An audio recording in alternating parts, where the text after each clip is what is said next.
Water, the liquid that oceans are made of. And it fills endless depths. Only few will venture out into the endless open ocean of this vast underwater world. Most of the ocean inhabitants live in the city, as it were, like human societies. Very close together, with friendly neighbors and nasty co-tenants. While dangerous robbers lurk around at the edge of town.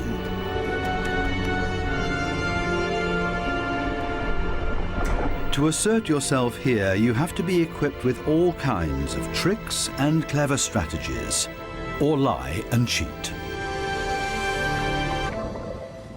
Coral reefs are the largest structures in the world. They're giant submerged metropolises.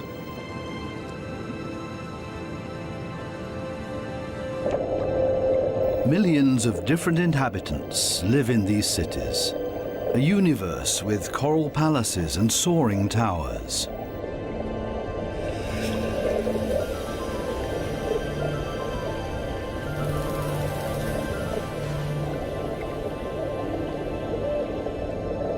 Every neighborhood has a chief. The entire street belongs to this guy. No trespassing, okay? A typical large city with all the noise and ruckus.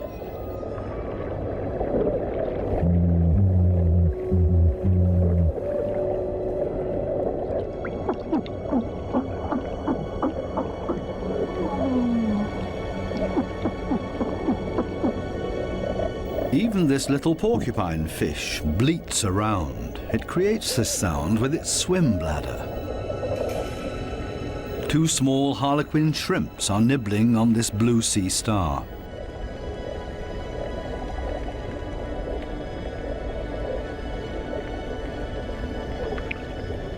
If someone else shows up, he will catch hell.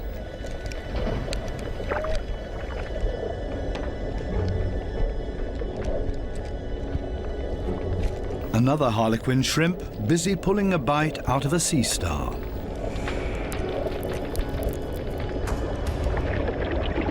Moray eels in disagreement.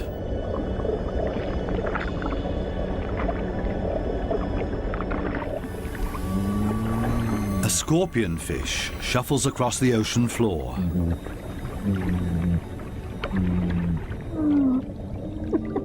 Everything and everybody makes a lot of noise.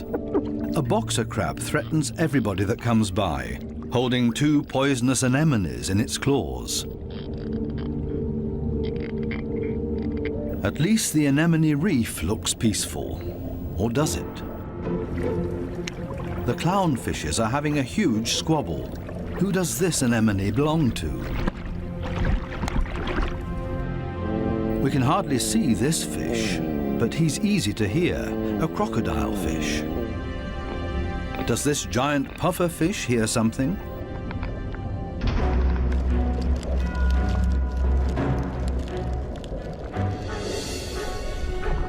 It's a ray that's getting away. A dispute amongst the members of the cichlid family. Who is stronger, and especially who is louder?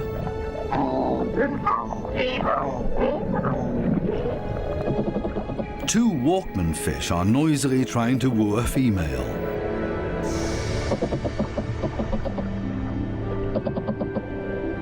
Big city noise everywhere, especially when a large structure is being torn down. Everybody lives in their own way in this noisy metropolis. Some hover above it all, but others are more down to earth and literally live in the coral sand. These goatfishes, for example, they plow through the ocean floor and catch smaller animals between their teeth. They use their barbels like a dowser. With them, they can detect even the weakest electric fields that point them towards small prey.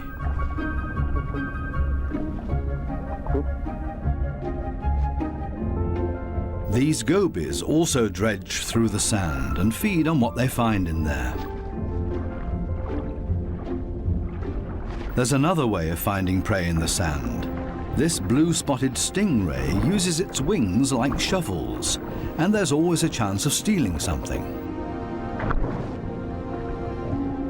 While one works, others just stand by and feed on what's left over, maybe a piece of crab or a mussel. You have to be very familiar with this area to find the best morsels.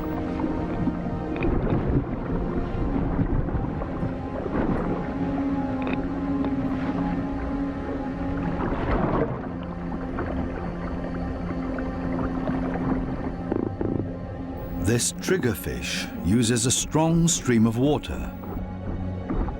The fish blows away the sand to unearth whatever is hidden inside it. Others are quick to steal whatever they can.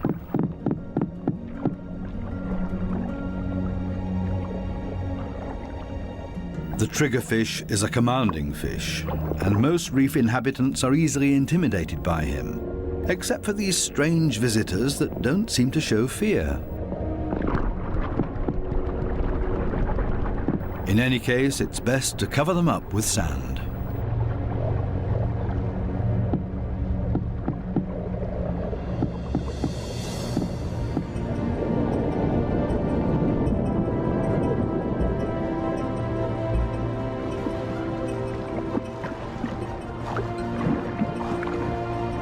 It's not easy for a small fish in a big city.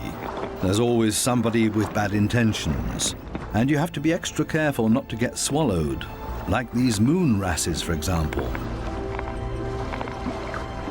So it's always safer for the smallest among the reef inhabitants to show up in schools.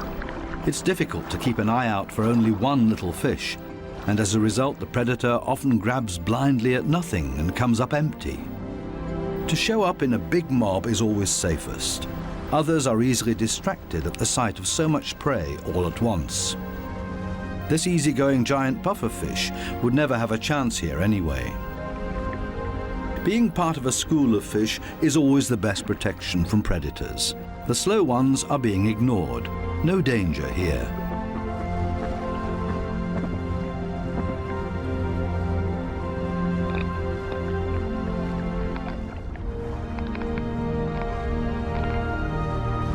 The school distributes the danger. If there are 1,000 fishes, any of them can be the target, and 999 are going to be just fine.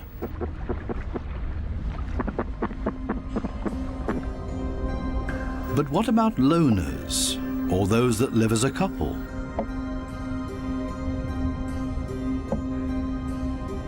Seahorses, for example, camouflage themselves to look like the coral branches they're holding on to.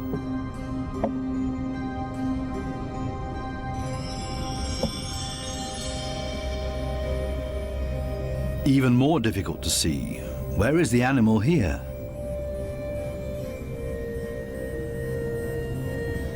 Only the eye betrays this trumpet fish's camouflage.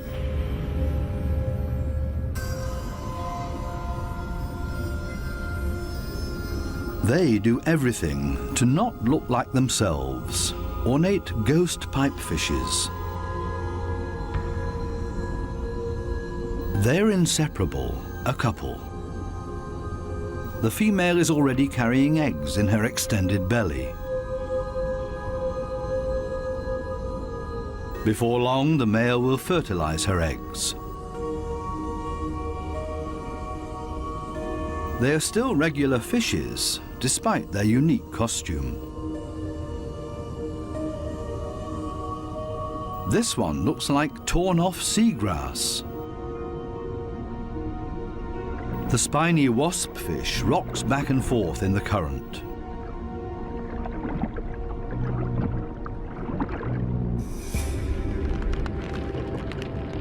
Not a monster, but ingenious camouflage. A spider crab that's decorated its head with a sponge. This will deter any predator.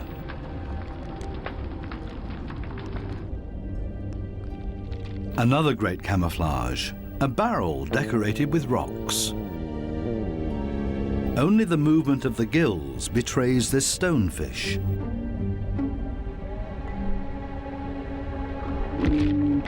Even a smack with a fin doesn't bother him.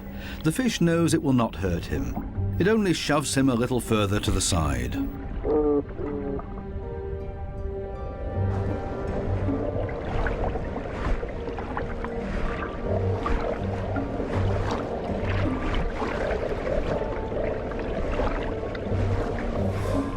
Similarly tough are its cousins, the scorpion fishes.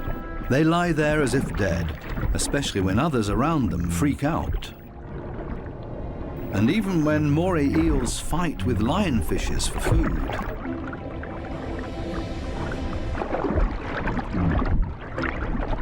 The scorpion fish lies in wait for its chance, and then immediately becomes completely motionless again.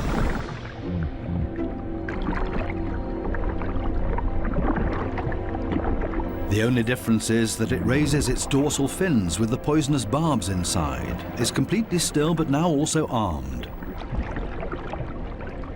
This large anglerfish virtually blends into the background tangle of algae and leaves. Right now, the anglerfish is on high alert. It ejects a large cloud in order to throw off predators. It's not the time to feed or catch anything. Its angling rod is lying flat on the fish's back. The white tip at the end of the rod is used to lure prey. The anglerfish feels threatened by something. Finally, it gives up its camouflage and moves further over, using its fins to float. As soon as the fish retracts the fins, it sinks to the ocean floor. Anglerfishes come in all kinds of shapes and sizes. Their trick is ingenious, using the angling rod as a lure. And every curious little fish becomes dinner. Many animals, including ocean inhabitants, communicate with a mixture of sounds and behavior. Everybody has to look out for their own survival in this metropolis of ocean inhabitants. But it seems maybe not quite everybody does it by themselves. The partner goby has come to an agreement with two pistol shrimps.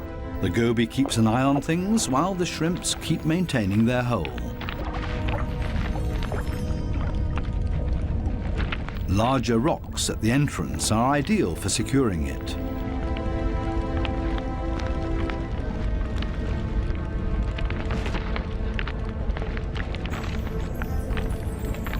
They're an experienced team. The shrimps keep in constant contact with the goby and even massage the fish's belly.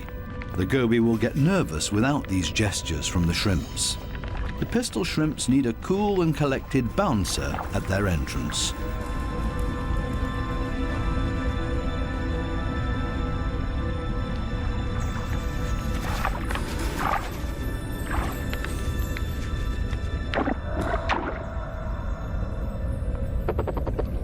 Teamwork. This is where the anemones settle with their poisonous tentacles. Whoever gets caught by those will pay for it dearly or lose their life.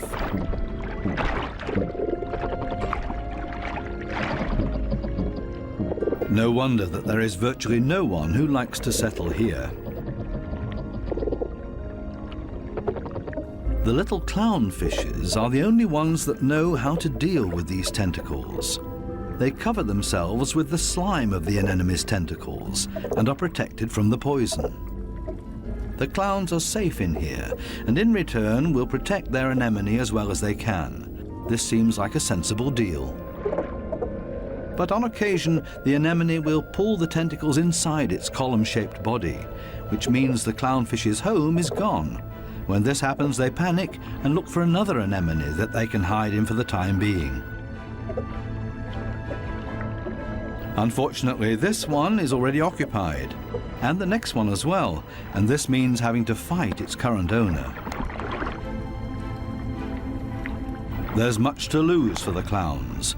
Without the anemone, they can't procreate. The clownfishes attach their eggs to the bottom of the column-shaped foot of their anemone, hidden behind the poisonous tentacles.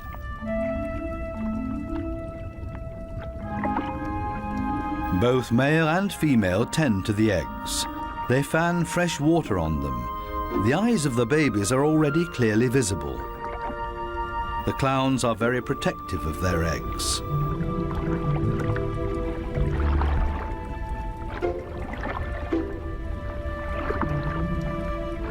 It takes the two of them to protect their offspring, and only in conjunction with the anemone.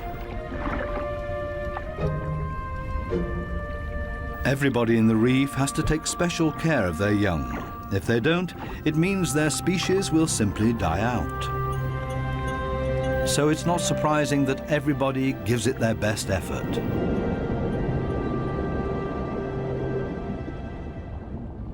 This triggerfish has hidden its offspring in a small hollow in the sandy ocean floor. And this means having to constantly protect this open egg site. On occasion, they blow and fan the eggs, but mostly they keep an eye out for predators. This means grave danger. One of the sea urchins is wandering straight towards the nest. The eggs have to be protected at all cost, but how? The triggerfish seems to consider the alternatives.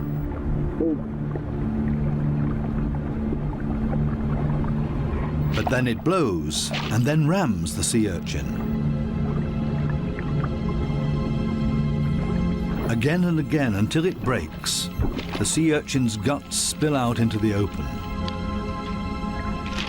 A few more hits for good measure. The danger has been averted. Everything else is easy.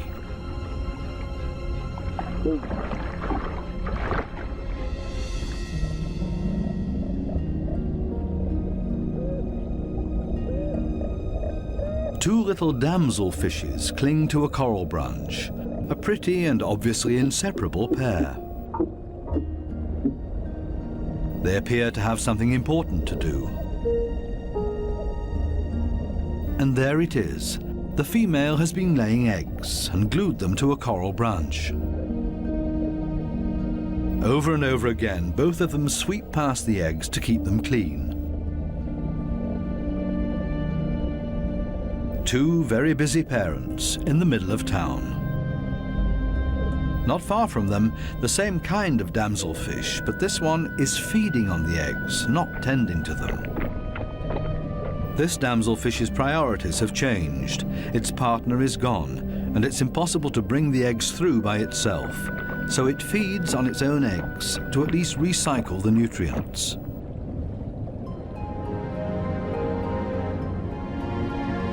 There are many different strategies to give one's offspring a good start. Some are surprisingly easy.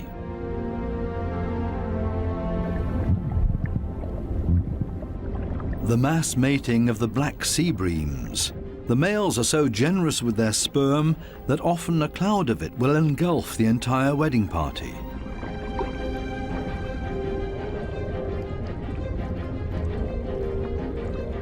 Countless couples and constantly in motion. A predator would have a hard time to find its bearings in this schooling behavior.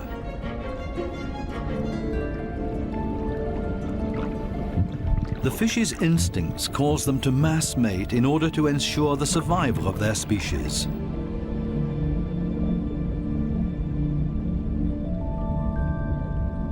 Cardinal fishes have their own clever means of child protection.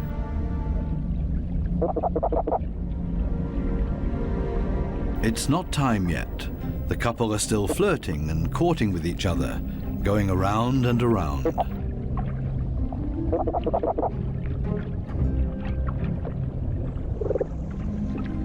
We'll leave them to it and take a detour to a couple not quite as gentle with each other. Monkfishes live in groups, and their nests are very close to one another. As a result, all the fishes are alerted to a predator nearing their nests.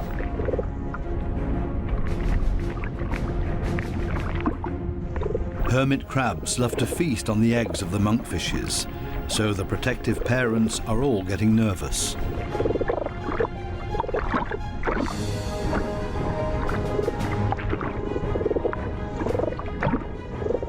The hermit crab is still far enough away and currently busy with something else.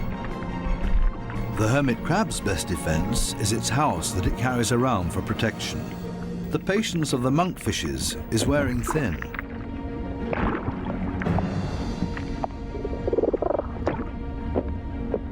Now everyone attacks in order to bowl the crab away from their nests.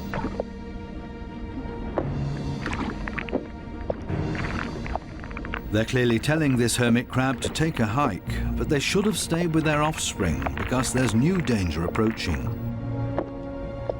A gaggle of rainbow wrasses takes advantage of this unique opportunity and ravages the monkfish nests. The predators are quick, brutal, and in the majority. Most of the monkfish eggs will be devoured. An attack of this kind would never happen to the cardinal fishes because they are mouth brooders and don't have to watch over a nest that's out in the open. The males carry the eggs in their mouths, up to 20,000 of them.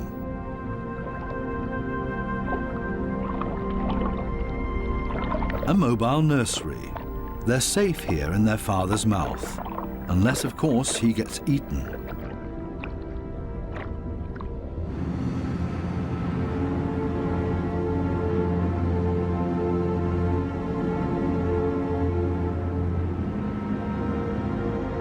During the night, when it's dark, the danger is greatest.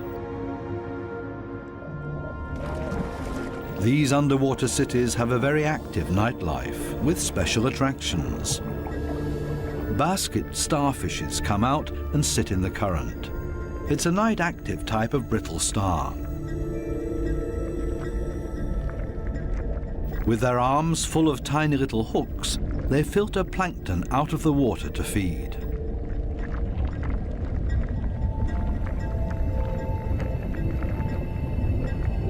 A very elegant feather star. It's on the move to find a better spot to filter plankton.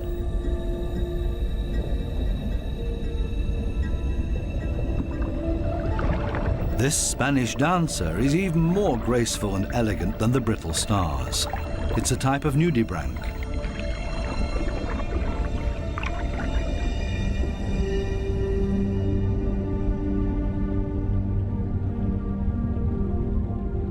The giant pufferfish is relaxed and spends the night dozing off on the sandy bottom. Others prefer the safety of their quiet bedroom, a surgeonfish. Everybody settles in for the night as comfortably as possible. The parrotfish tucks itself away in its mucus cocoon for protection against predators. Everybody's sleeping arrangements are different. The poor triggerfish has to stand guard by its nest all night long. There's no time to rest.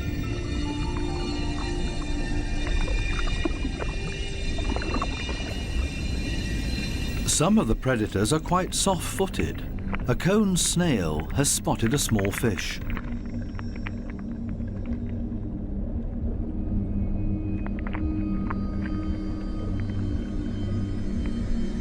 The snail is fast, and the prey disappears in the blink of an eye.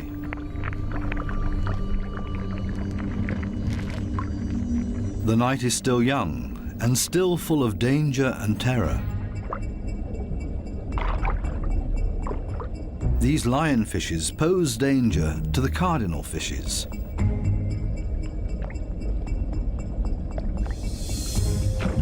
Lionfishes suck in their prey.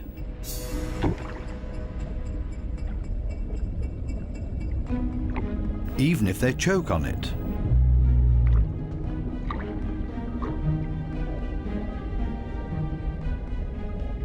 They're hanging around waiting for their chance.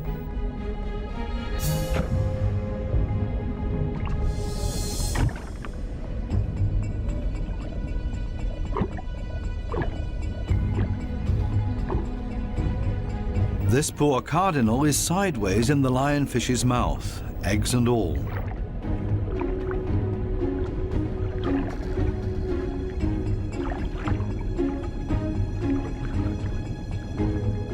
Lionfishes aren't the most elegant predators, with all their attachments and frayed fins. But this is all part of their camouflage. They're harder to see and blend into the background.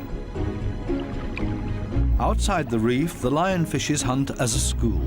They drive their prey towards one another with their fanned-out fins.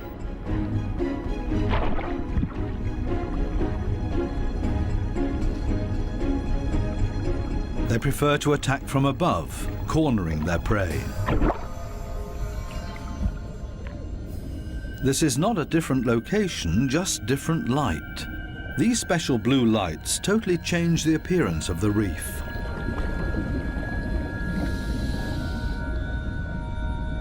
Now we can see that the coral polyps are bright red, and they clearly stand out from their environment.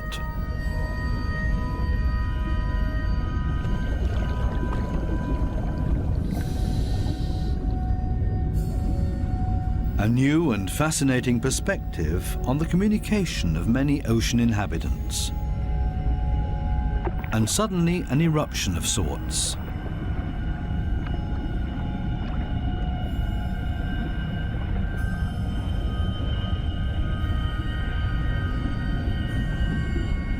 It looks like smoke, but in reality it's a type of reproduction.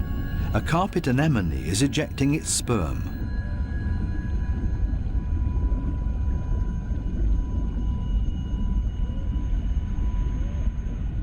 In the blue light, it looks like a dramatic eruption.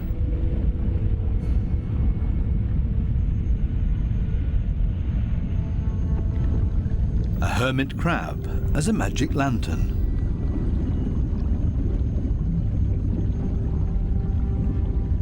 The blue light brings out these colors.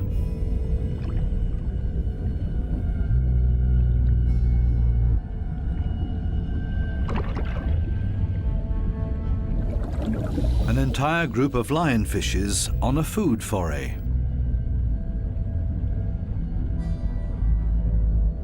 The animals don't seem to know any fear. It seems that they're well aware of the poison they carry in their back spines. They even use the light of our dive torches to their advantage. There's no nightly rest to be had here.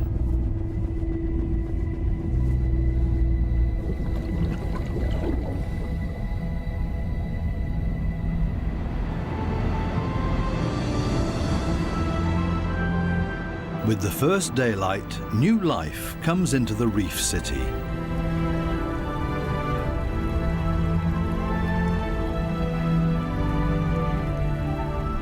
They all seem to start going again, ponderously with armored fins.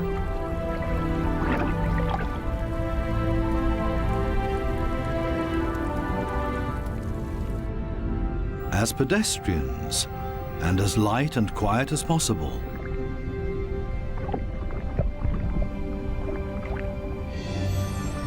Mother and daughter, elegant and synchronous.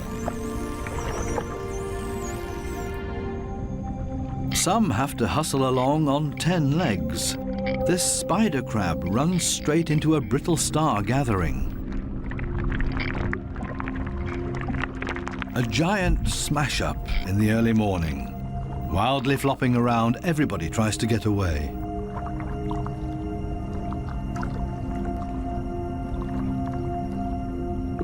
As in every city, there are also shopping opportunities here.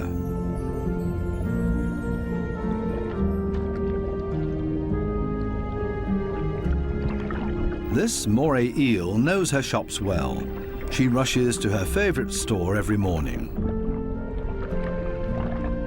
The same with this blue-spotted ray. But they haven't opened yet.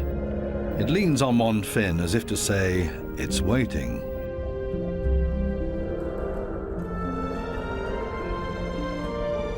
Similar problems in a branch further up. These sweet lips are also waiting to be tended to. Here they come, a little late this morning. The small, cleaner wrasses are starting to open their shop and are hungry. They're ready to rid their customers of parasites. This ray is also being served. It likes to have its gills cleaned. This is a barter business. One side gets cleaned, the other fed. A very fair deal. Clownfishes seem to be excluded from this business because they can't leave their anemone. In their case, the cleaner fishes make house calls.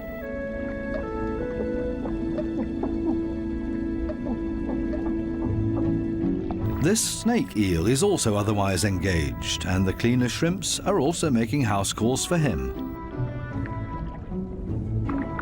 Finally, it's the moray's turn.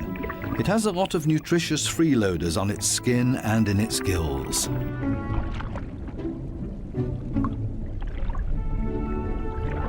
All of a sudden, the cleaners leave.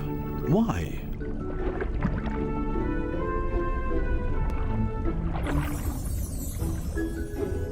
This Titan triggerfish is no better off. The treatment has stopped before he was finished. The cleaner fishes have new customers, clients that have never come to see them before, and they're now being preferred over old customers. The point is that these new clients will like the service here so much that they will come back again. The regular customers have to be patient and wait until the new clients are finished. Cleaner fishes operate solely according to economic rules. This guy has also come for the first time and quite enjoys their service.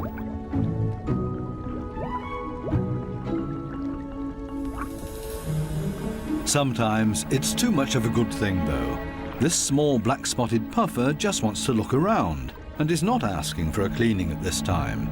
It swims away quickly and clearly annoyed. It's time to go back to the regular customers before they get impatient and leave for good.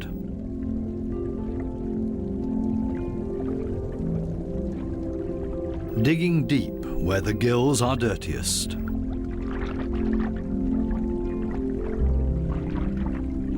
One last time through the mouth, and it's as good as new, and the teeth squeaky clean. Now this male moray can start looking for a suitable female. She is clearly not interested in male visitors. This next dugout also does not look encouraging.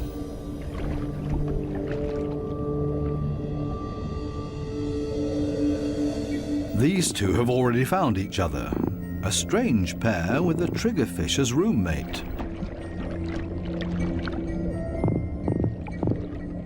They seem to get along just fine.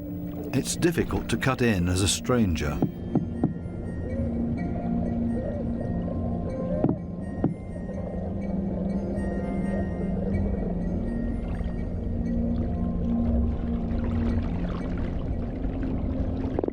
It would also be well advised to stay away from this giant triggerfish.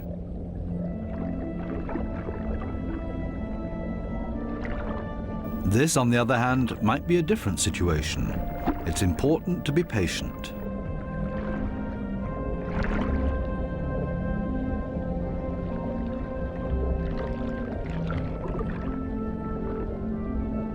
This female moray does not seem to be too reluctant.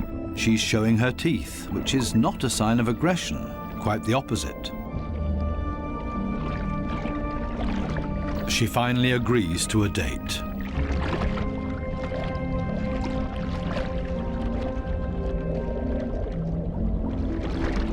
The two of them are getting to know each other. Moray eels are very gentle with their mates.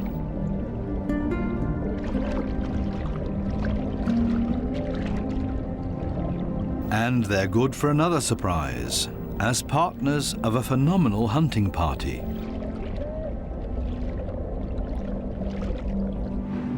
These types of hunting parties have to find each other first in this big city.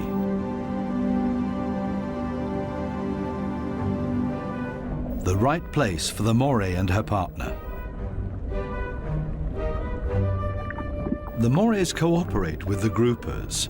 It's not so far-fetched. The grouper hunts in the open and the moray inside the reef. The moray is able to get in between cracks and crevices that the grouper can't get to. Together, they're a strong team. A grouper that's trying to convince this moray to hunt with him. The grouper signals this to the moray by rocking back and forth and shaking for all it's worth. All for nothing. This moray doesn't understand and stays in its cave.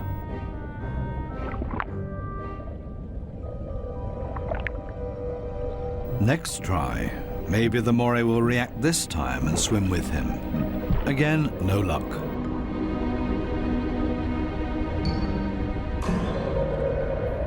Finally, this moray seems to understand the grouper and is hungry. The grouper tilts its head and the moray accepts his invitation. Together they swim through the reef. The moray prefers to swim between the dark alleyways, and the grouper decides it's safer to stay on the main streets around the reef. This is not the right place. The grouper expected to find scared prey here. The moray takes a break and waits. It's not going to happen this way. Again, another invitation to go. They continue through the reef to another coral head. Also nothing for them here either. The moray is getting ambitious as well now and initiates a hunt on her own.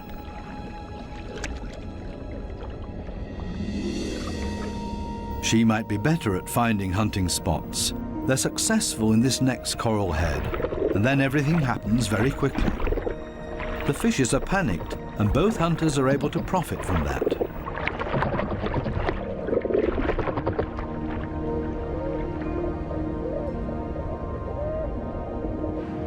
This coral city offers living space for millions. Many hideouts and crevices provide protection for everybody. My home is my castle.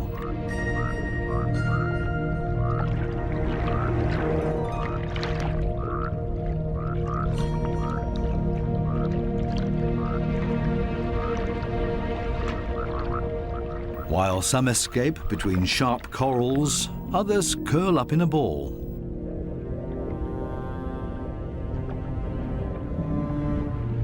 Octopuses don't have bones and are therefore able to change shape.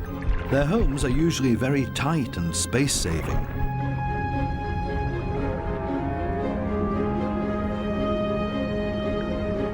They like to live a bit further apart from their neighbors because they're not necessarily always friends with one another.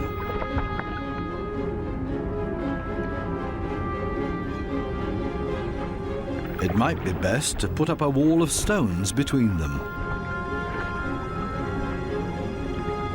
The ocean offers many hideouts, which is synonymous with survival for many ocean inhabitants.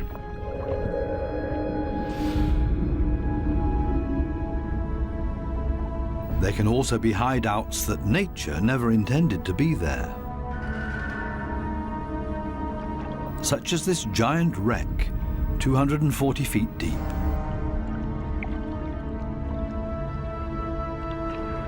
A research submarine on its way into the deep comes across a sunken freighter. It's an artificial world with countless nooks and crevices to offer protection and a home for many ocean inhabitants.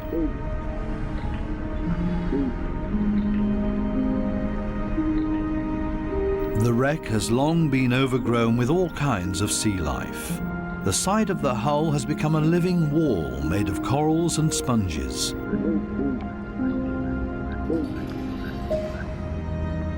Sunfishes, with their odd form of movement, patrol this area. They're looking for jellyfish.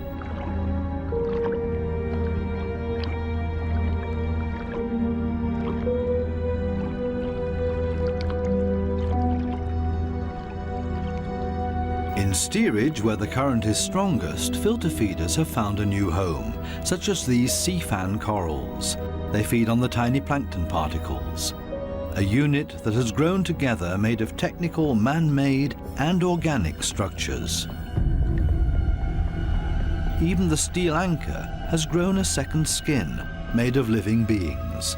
It offers these delicate creatures a solid structure to grow on. They have all made a comfortable home in this sunken world. Not even the lights of the stub disturb any of the wreck inhabitants. New life has been created out of the tragedy of this sunken ship, the ingenious, life-renewing cycle of nature. The Morays are sharing a home. They seem to be exceptionally friendly towards one another, even with this conger eel as their neighbour.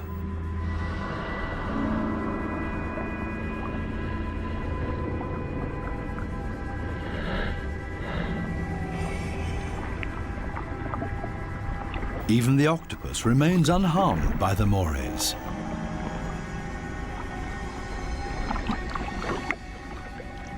A unique environment made of steel that offers many different opportunities for ocean inhabitants to use it.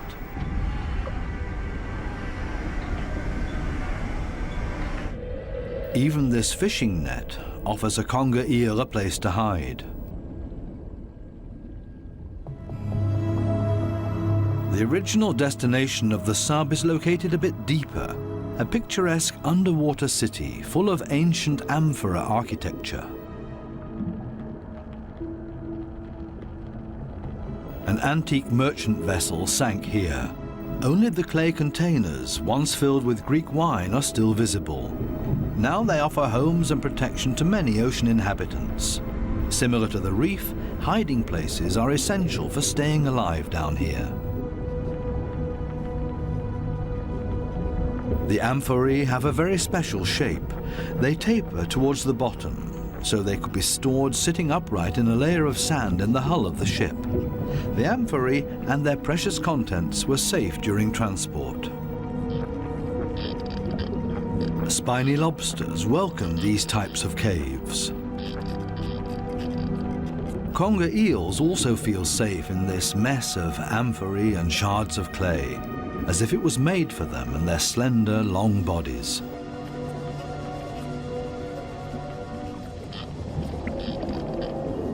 The city of amphorae on the ocean floor provides countless opportunities to observe, disappear, and be unseen.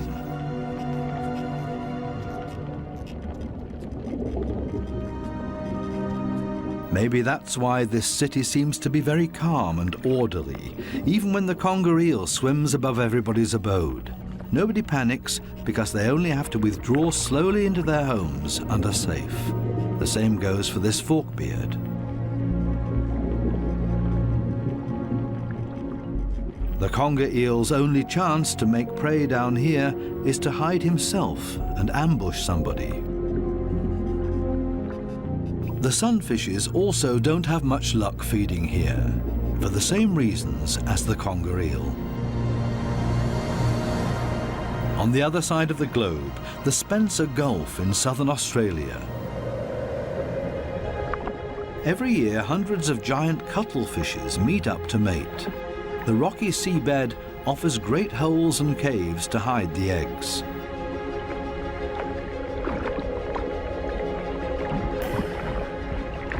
The females are smaller than the males and seem to be a bit shy, keeping their arms tucked tightly together.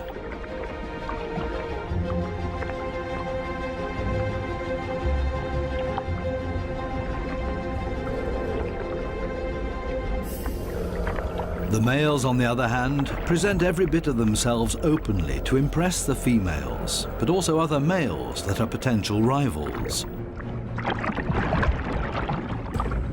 When the going gets tough, it's always a good idea to hide behind the safety of a cloud of ink.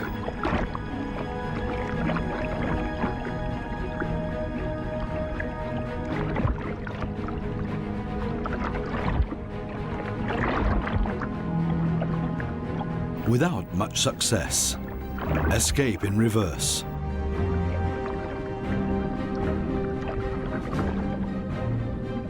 Only the strongest of them have a chance with the females. He's a winner and courts his female by changing his color to interesting stripes. She has agreed to mate with him, and they hug tightly. He deposits his sperm package into her mantle opening. Immediately afterwards, she withdraws into one of the caves on the ocean floor in order to avoid courtship from other males, a clear signal. The male is protecting his female from other rivals.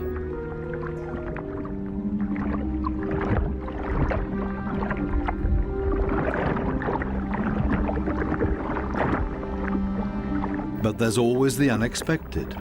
A so-called sneaker male tries to cut in. This male is much smaller and pretends to be another female by acting like one, very demure and shy.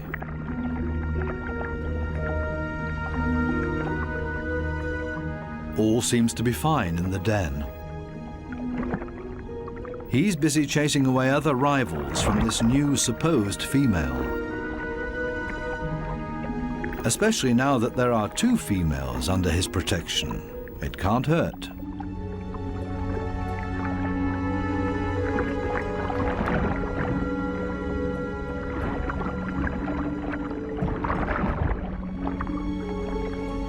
The 2 supposed females on the bottom below him are getting closer to each other, the sneaker male and the female.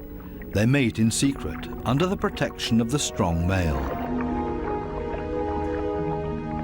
As soon as the sneaker male is found out, it gets dangerous for him, but he has achieved what he came for and mated with this female. The beatings are nothing compared to the glory of his success. Intelligent strategies and tricks are essential for survival underwater and part of everyday life. A final dive into the magical world of sharks. This spot on a sandbank close to the Bahama Islands has great attraction for these lemon sharks. They come here by the hundreds, and nobody exactly knows why.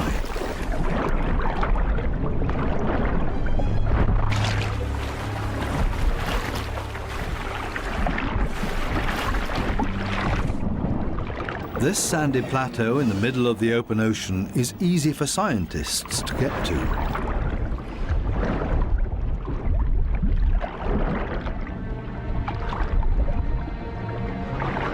This experiment will show how sharks react to their own reflection. The metal mirror stands upright on the seabed. The animals that swim towards it will see their own reflection coming closer. How will these lemon sharks react? Now the researchers have to have strong nerves. Things stay surprisingly calm. The foreign object is almost ignored, as if it had been there forever. The sharks either swim past it or underneath it.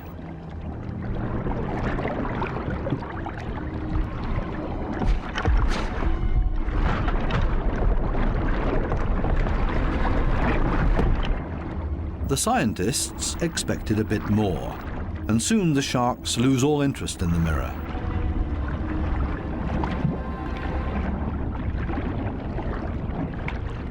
Some sharks even calmly drop to the seabed to rest.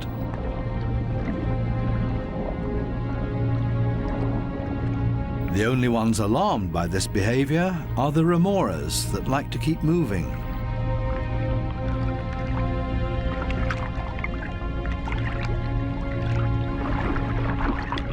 They let go of their shark and see if they can't hitch a ride with a more active individual. Shark hopping. This one isn't a good choice either, so they continue to yet another one.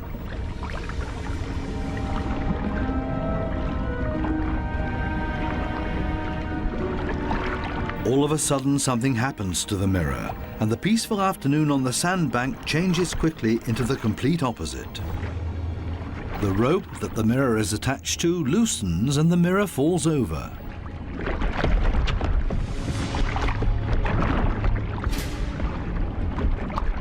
Suddenly, and seemingly out of nowhere, several sharks rush to the mirror and show great interest in it.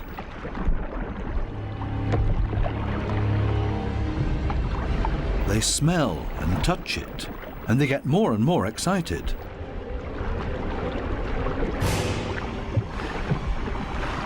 What happened all of a sudden? None of the scientists have any idea how to explain this change in behavior.